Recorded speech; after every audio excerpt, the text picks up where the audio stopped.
Nietzsche wrote that whoever fights monsters should see to it that he doesn't become one. Because if you stare long enough into the abyss stares back into you. For 14 years, one actor's voice was the abyss looking back at us, kindly, sarcastic, redeemable. Robert Downey Jr. was the man who built a suit to save the world. Now listen to what the trailer does.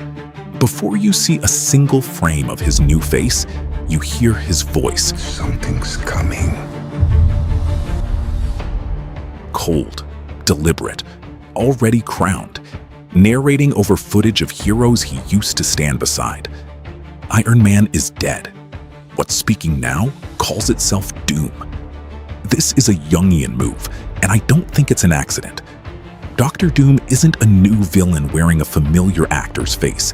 He's Tony Stark's shadow self, the part of the psyche Stark spent 3 phases of the MCU repressing. The belief that one brilliant man, unchecked by anyone, should simply decide what's best for everyone else. Stark learned humility through sacrifice. Doom is the version of that same genius who never learned it. Same actor, same intelligence, opposite conclusion. That's not stunt casting. That's psychoanalysis disguised as a marketing decision. And notice the withholding itself. We don't see Doom's face clearly. We hear him before we see him. Something we may not be able to deter. Before this day is done, we shall be faced with an unthinkable decision. Voice as power, absence as menace. That's an old device, older than superhero cinema itself. It's the man behind the curtain in The Wizard of Oz. It's Kane's shadow looming over the frame long before we understand who Charles Foster Kane really is. Power that announces itself through sound before it commits to an image is power that hasn't finished deciding how much of itself to reveal to you. Now, the trailer's structure. Chris Evans' Captain America returns. Then the mutants arrive.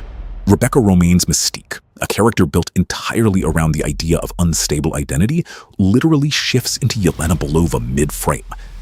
James Marsden's Cyclops returns after more than 2 decades. Here's the anecdote worth sitting with.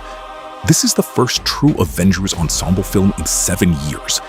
7 years is long enough for a child who watched Endgame to become an adult buying their own ticket. The trailer isn't just selling a movie, it's selling the closing of a specific kind of childhood. A story so massive in ambition that the audience isn't sure yet whether they're watching a triumph or fall. In Greek tragedy, hubris is never announced by the villain.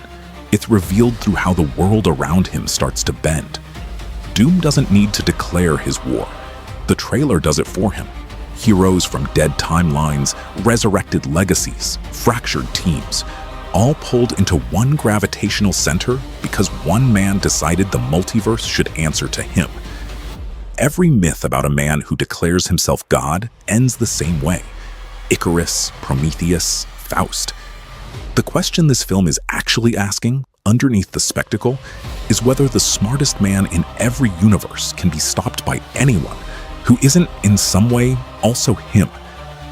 So when December comes and Doom finally shows his face completely, ask yourself which face you were expecting. Because the trailer already told you. You just weren't looking at the mask. You were listening to the voice you used to trust.